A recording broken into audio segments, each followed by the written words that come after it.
I'm Aaron from San Antonio, Texas. And let me start by saying my life really started going dark around 13. And from the time I was 13 to 24, I was just doing all the things I suppose you shouldn't be doing. I was 24. I went out on Thanksgiving with my friends, have some drinks. And I was already a very irresponsible, reckless person by that time in my life. So I was joyriding down the street late when I was supposed to be taking them home, and I lost control of my car. We flipped like 3 times, and one of my passengers, one of my friends, he was ejected and he died. And 2 years later, I went to prison. So many ugly things to the world and to people, to property. And then there's this one incident taking this mother's son away. And I felt like I belonged there. And I felt doomed. I felt doomed and I was mad. I was angry. I was angry walking in the door. And some of the worst things that I experience, I would say, is just stuff that you get from the movies, but it's actually happening in your reality. Like I was in the rec yard bathroom one day, for example, taking a deuce, right? Yeah. And these guys walk in, so I lower my head a little below the brick, just to kind of not, I know they're doing business. I could tell there's about 4 or 5 of them, but one of them's arguing. I know the guy. Let's call him John. And next thing I know, there's a whole bunch of sound and noises and rumbling. Turns out that they stabbed this guy 17 times. And Why they're in the yeah, bathroom? and I was scared for my life because I was literally taking a shit while this was going on. It scared the shit out of me. And I thought I was next because I'm sitting there in the toilet and I saw them. I knew who it was. So You were afraid that you were like a witness. You yeah, were afraid they were gonna come after you. yeah. Oh man, because where I was in the last stall, and then one of the guys came next to my stall for some reason just to take a leak, and he looked down to see who was next to him was me. And I looked up, I saw him, and he looked away. I looked away. You know how it goes. And that was that. So whenever I heard the rumbling, I was just like, oh shit, trying to wipe and get out of there.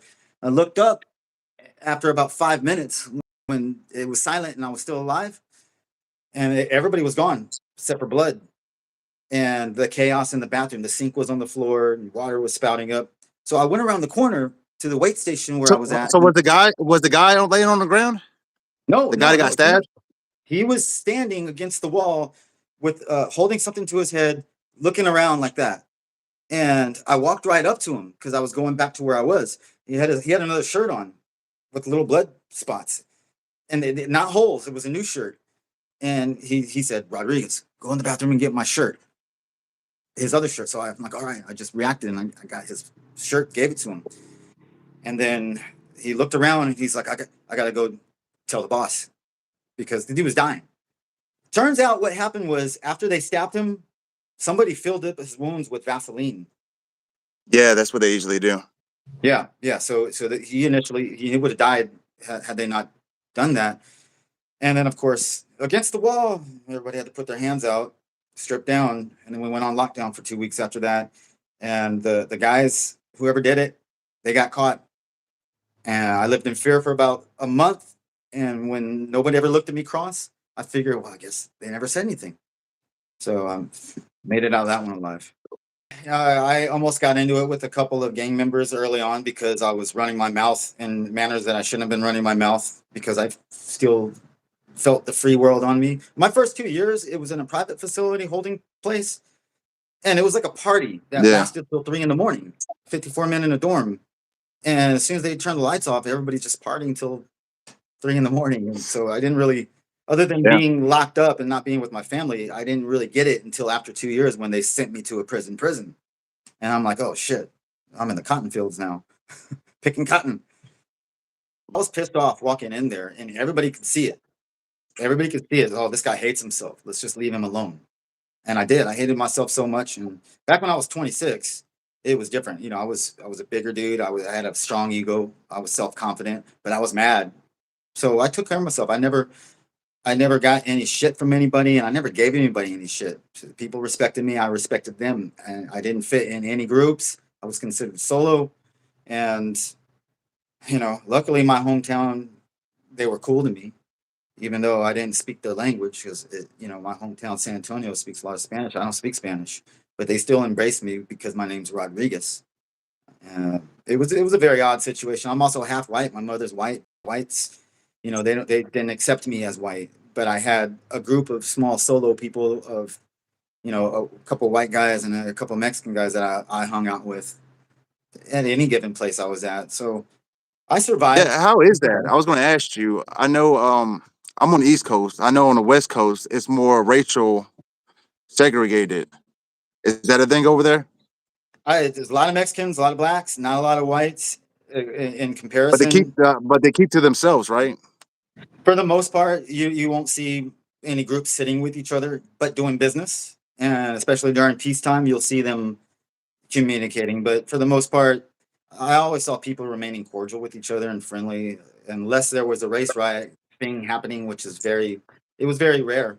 It was more like uh, opposing gang violence that would cause the issues, and it was Yeah, usually gangs of the same race that was starting it off. yeah.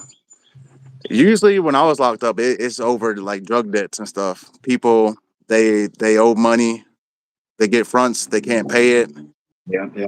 Money that they don't have. Their mom would tell them, "Hey, I got you. I'm gonna send you $100 this Friday." And they go in, they buy some product from somebody in there, and then something happens in the real world, and mom doesn't put that money on there, and now it causes problems. Yeah, It's usually stuff like that, petty stuff. yeah. I learned that earlier on too. I almost got in trouble that way because I had some guy said, "Oh, don't worry, I'll cover you." And my money didn't hit that week, and I was freaking out.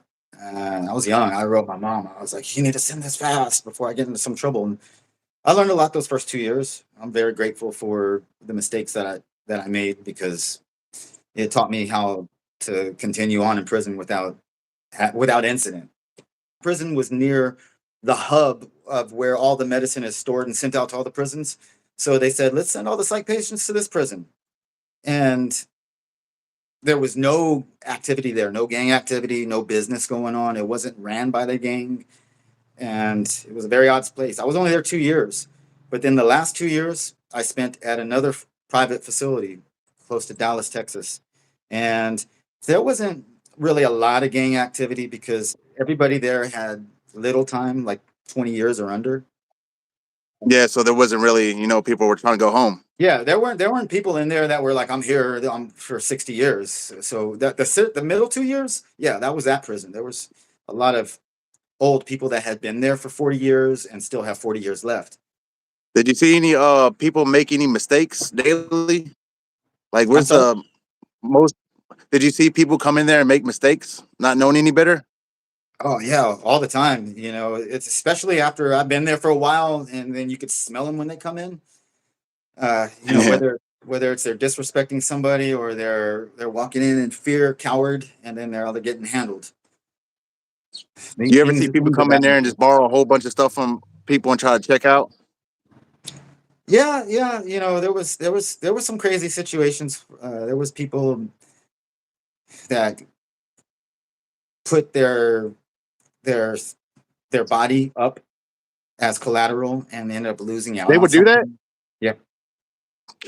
They don't do that down here. That's crazy. Yeah. Well, if in retrospect, when I think about the guys that did that, they look like they were already prone to that beforehand. So they're basically saying, if I don't have your money, you can have me. Yeah, yeah, yeah. There were situations like That's that all the time. crazy. That's Yeah. crazy. That's crazy.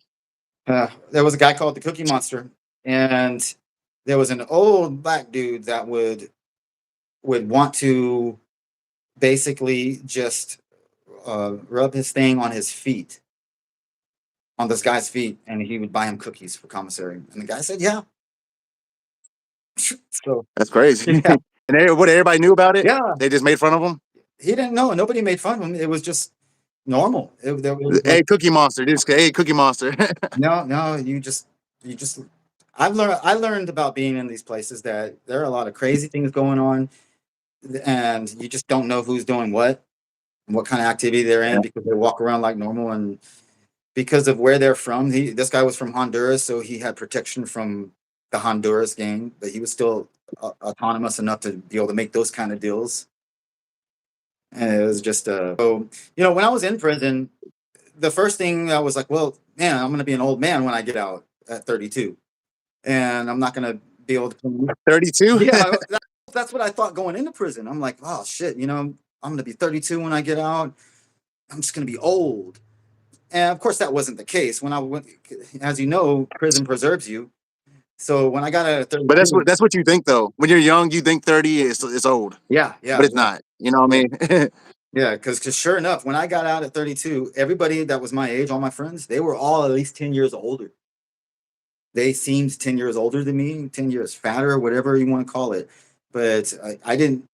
What do you think? Why is that? You think because they're out here in the real world stressing, or like they're not treating their bodies well? No, I boiled it down to Einstein relativity. So we're in this place, and it's moving at a different rate than the world is moving. The world's moving at a higher rate, and in other words, it's going by without us. We don't see it happening. They're experiencing it, and they're aging at a different rate because of that. That's straight up from Einstein. That's E equals MC squared in action.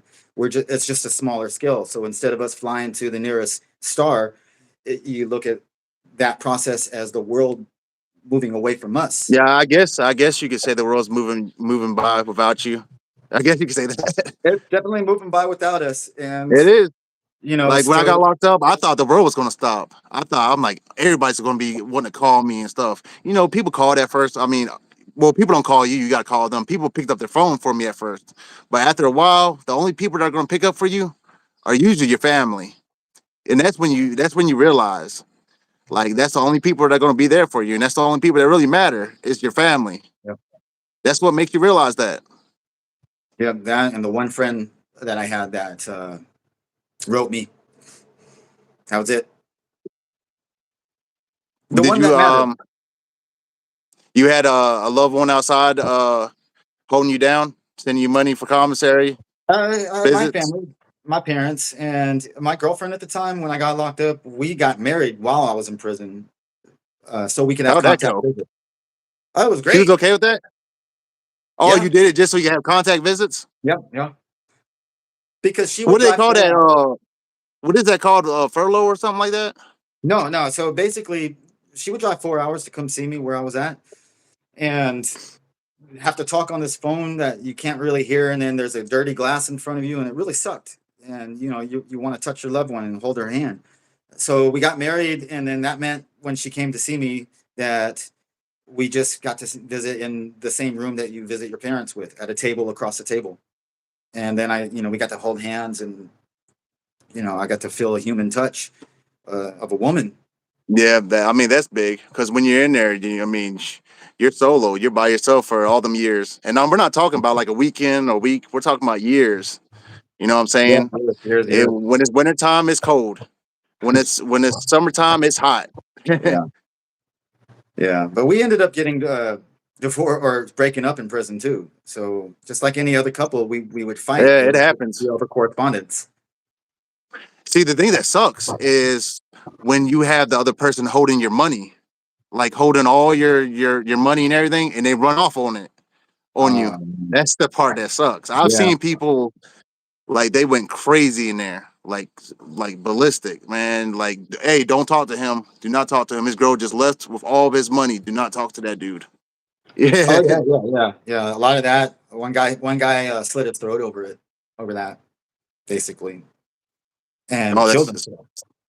Yeah, sad. horrible, Because that's horrible. really sad because like whatever you lose, you can get back. People think like when they take a loss, it's the end of the world. It's never the end of the world. Like somebody once told me, like when you're a boss, bosses take losses. It happens. You know what I'm saying? You just gotta get over it. That loss could be, a listen. You could have a fortune right around the corner. You wouldn't even know it. You gotta keep going. Yeah, I agree. So that's why I do these little prison talks or whatever. I try to get people to come on and tell their story, just so like somebody watching might be going through the same thing, and they can realize that they're not alone. That they need to cherish what they got, because prison's not the way. It's a big waste of time in there. It really is. Yeah, I agree. But I'll tell you, I utilize my time in there. For one, physically, I spent a lot of time running, like really training myself hard, like running and training Running my body, laps. running like I fast and far because it was the only thing that kept my mind strong. And so I would set goals for myself, like I want to run a sub 5 minute mile before I get out of this place, and I trained hard for it, and I did it on the last weekend before I was released. But I also wrote a business plan. I studied. Since I couldn't play music anymore, I decided that since I was a producer and an audio engineer before prison, that I would start reading the books, reading the audio engineering books, reading the music business books, reading the publishing books, reading how to run a music business book. And I wrote a business plan a few years later to start a record label and a recording studio and a swimming pool service to fund it all. And so I utilized my time in prison doing all this, and then for the rest of my time, I thought about, oh, I can't wait to get out because I'm going to build this thing. And I was excited to start my life, but I didn't expect the ground not to be there when I stepped off of the fucking boat. Yeah. And I went straight into the water and couldn't understand what the hell. I made all these plans and I had it all figured out. And I experienced social anxiety and PTSD for the following 6 years of my life. Yeah, well, And that's what I still, meant when I said, did you take any negatives away from it? Because like getting out, like I'm a paranoid person now. Like if I go to Walmart and somebody stares at me too long, I'm thinking they're out to get me. Like I yeah. got negatives coming back from prison. Well, the positive I get from that is I could see it like like an extra sense where other people, civilians, can't. I could spot somebody who's done time easy, and I could spot people with ill intention and dark souls simply because it's a reflection Yeah, of it's my pretty own easy. experience. You Yeah, it's just so gotta much really easier. sit it. You gotta sit and watch. You are what you eat, man. We spent time with that, and you become that. Now you don't have to act upon it, but it's in you. It's in your skin. It's in your DNA, and it's part of what really fucked me up after prison was I had to come to these terms, and I went through a major breakdown because of it. But the breakdown solved the issue for me. The breakdown made me finally, years and years later, take accountability for all the ugly things I did in my life. And when that happened, I was already in my 40s. It took that long. And then finally, I woke up and I said, you know what? I'm going to quit my pool business. I gave my pool business to my best friend, the one guy who wrote me. I started my record label and I started, and this is in 2018. I finally started to understand that God put me in this prison to become this Aaron. And so now I don't look at anything I went through as a bad thing. I look at it as this is part of what makes me different from other people. Because the more darkness that you experience, if you decide not to be evil, then you have a greater potential in the light now. And people that live in the light, they don't get that because you have to go into the darkness to get that. You know? Exactly. Well, that's the thing about it. It takes you going through all this to finally realize all these things. That's why I make these videos to show people, to hopefully make the shorten there so they don't have to go through the same things we went through. What would you tell somebody going through what you went through? What kind of advice would you give them? Trust God. Because if God puts you into a situation, that's all you have. When I first got locked up and they put me in the they in the courtroom, from the courtroom to the first little room where you're by yourself, the very first thing that I said, God, let me make it through this without getting into any fights and without getting raped. And I believed at the moment that that would be a fulfilled thing. And that's exactly what happened. I went through my 6 years and I got out and I realized that, wow, that just happened. And now that I reflect back on it, I realize that everything that I'm doing now, I succeeded at starting my record label. I signed 30 artists over the last 10 years, and I've had so many interactions with these people. Every time they walk into the studio, I tell them, let me tell you why you're sitting here. You're sitting here because somebody died and I went to prison and I created this thing to help you out, get your message out to the world. And I've had so many artists tell me, look, man, I was having a really bad time in my life. I was going to commit suicide. But after I left your house, I thought about it. I've had at least 3 or 4 artists tell me that. And it made me realize that it's just because my friend died because I was the one behind the wheel in the story. But what God needs me to do in life is much greater than the path I was on. And it took me getting diverted to this path because I was on a really self destructive path. I would have taken out the world had this not happened. So I'm very glad that I went to prison because prison did save my life and enabled me to build something greater that helps other people. And I'm still doing it right now. I plan on working on helping ex-cons coming out of prison. I've been making this plan for so many years now. It's called convict. How do you do that? Are you Well, just it's called starting it? no. I've started it a long time ago, but it's been stalled. It's called convict reintegration solutions, and basically, I understand the whole idea of when you're creating something in a place that's not here, the world, and you're using your past, which was the flawed thing that got you in prison, and you're building your future using those two things. That's why the ground's not there when you stepped out. And that's why 85% of us are going to go back within 5 years. And Yeah, once, exactly. yeah, so I had to go through my PTSD. I had to go through my depression. I had to go through years and years after prison of doing this. And then I had to come to a revelation moment to realize that, they don't have to go through what I went through getting out of prison. So I can't stop people from going to prison because I feel like if you're going to prison, God's having you go to prison. But I can help you not go back because a lot of Yeah. times people don't know what to do. They lose their value and they go home to their wife and their wife just bitches at them for not having any value and being the same piece of shit they were before prison. So they go do a crime, end up back in prison. And I realized that you can't help somebody because they're a painter. You have to help somebody because they're good at something. And you have to find out what they're good at, which means you have to understand them. And since I spent time with them, I understand the facade that we all wear when we're in prison. Our chest is out a little bit more and we're on a guard. But I see when two people are laughing, when the guard comes down, and I get it. I know how to get under their skin now. And I'm using that as what God's given me as unique training to be able to help inmates in the future. And so far, I've interviewed a couple. I used to have my channel filled with prison testimonials. I've since removed them because Oh, do you have a channel? I didn't know you had one. I didn't know you had a channel. I the videos that you saw on my Reddit page were on my YouTube channel that talk about my prison experience, but I since removed them because I just got tired of hearing people say you should rot in hell for killing somebody. Man, you gotta ignore people. People they go through things and people become better people. You know what I mean? You gotta Yeah, ignore the haters, man. I do my best, but But I understand. Oh, go ahead. I didn't mean to cut you off. Go ahead.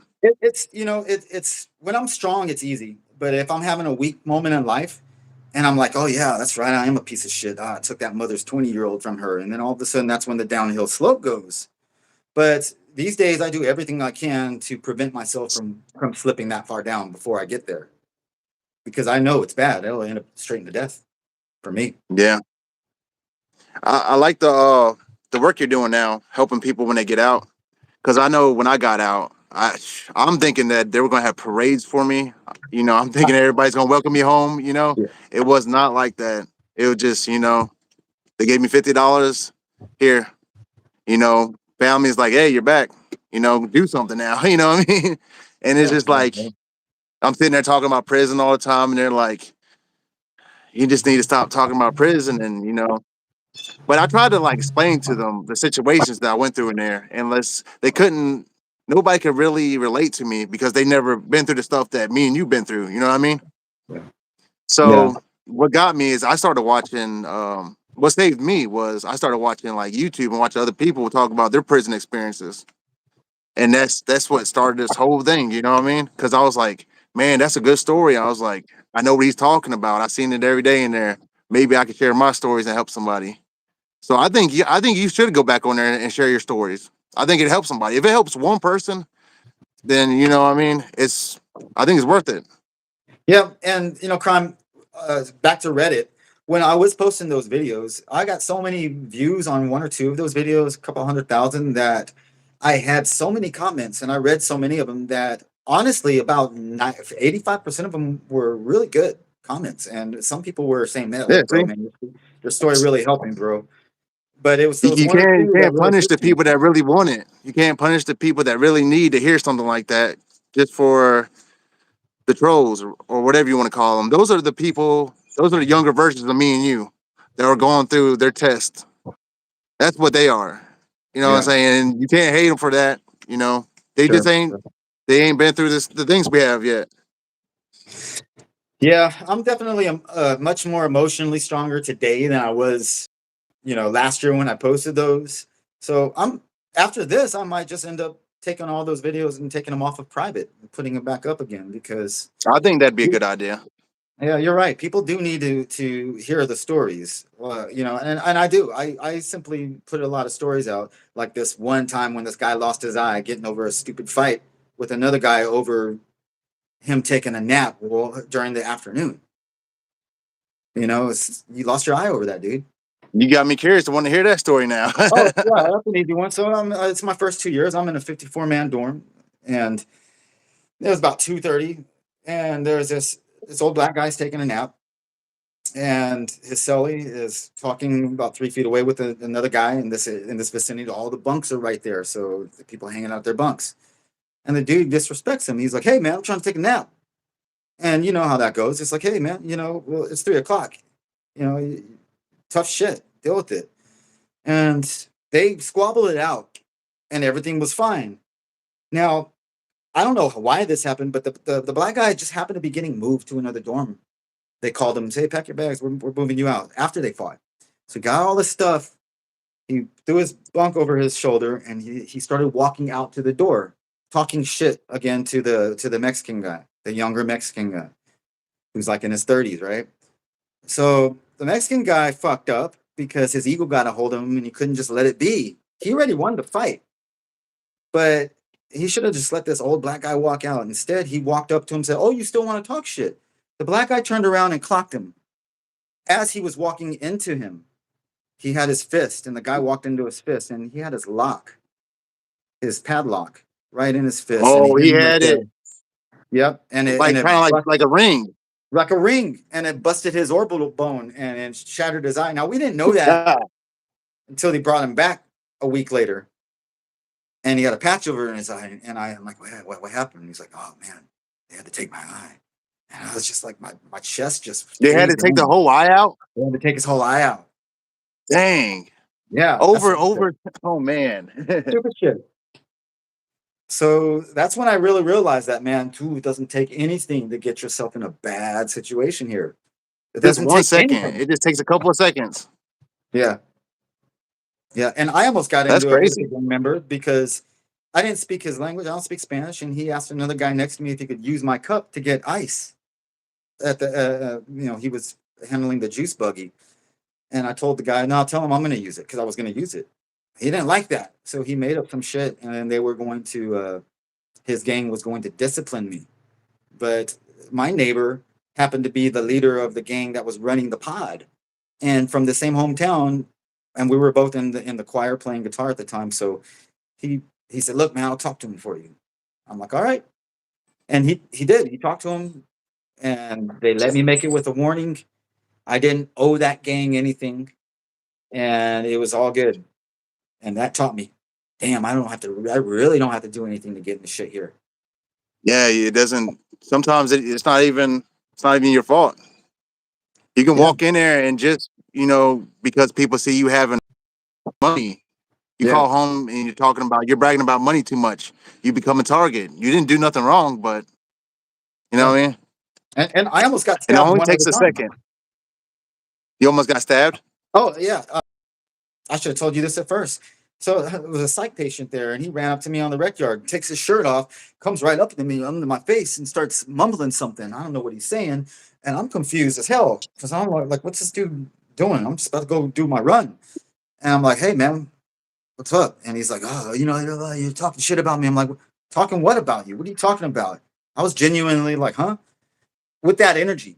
And then he became befuddled and glazed over and then just kind of walked away. So later on that evening, I was telling my cellie this. I was like, hey, cellie, and my cellie knew the guy. I was like, hey, this dude was acting funny and came up to me and was trying to fight me. And he was like, oh no, he was gonna stab you. He had a shank in his back pocket. I'm like, what the fuck? And that freaked me the fuck out because I was like, oh, I almost died that day. God was with me.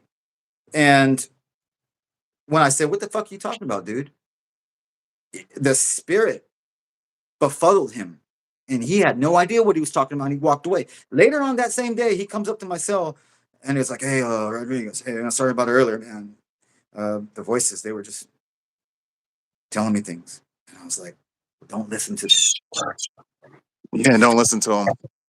That's the thing about it. All the mentally ill people, they're not in like mental wards. They're in prison. Oh, he slipped through the cracks. Yeah, a few of them slipped through the cracks. They're everywhere. It's in every prison. I've seen people play with their own feces, throw them at guards, throw them at other Yeah. inmates, all that. Yeah. Yeah, I had one of those. I got a story like that too. really. Yeah, Yeah. I got a little teen tiny story. I remember there's this older black guy, and he's probably in his 50s, bald headed.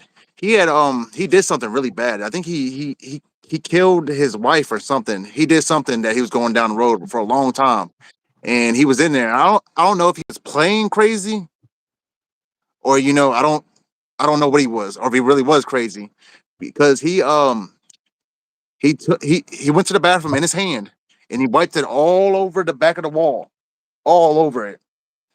The CO came and they seen it. They sent him to they got him out of there. I don't know where they sent him to. They sent him somewheres. They moved a young dude in there, and they didn't clean the wall. The wall was still had all that on it. The young dude was like, "Man, it stinks in here." I'm like, "Yeah, there's shit all over the wall back there." He's like, "Man, I'm not cleaning it up." I was like, "Well, who do you think's gonna clean it up?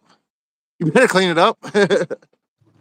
Yeah, Yeah, man, it's crazy. we had something like that happen. There was a guy named Ricky. Behind his back, we called him Gargamel, like from the Smurfs, because he looked like Gargamel. But he was genuinely crazy, like slipped through the cracks, should have been in a psych ward. And he wasn't. He was fairly harmless. Yeah, he would go up to your window and smile, looking in your window, and you would just say, "Ricky, go away," and he would walk away. Well, one day there was this female CEO talking shit to him. And that saying, fuck around and find out, she learned. He turned around and he just started beating on this woman, pounding her down. It took like 3 guards to pin this guy down. And finally they pinned him down and they went to go clean his cell out.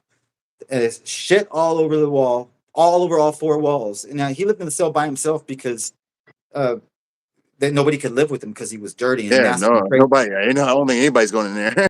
Well, this is before the shit, but then they discovered that the walls were covered with shit and blood, his own blood. And that was crazy. That's crazy. Yeah, you got a lot of people in there that do that too. Self Yeah. mutilation. I don't fully understand about it, so I don't want to Yeah. talk on it because I don't like to talk on things I don't understand. But I don't know if it makes them feel good or like they're punishing themselves. But we got a lot of that in there, a lot. Pretty sad. Yeah. Yeah, but man, I think you should bring back your YouTube channel, tell some of these stories.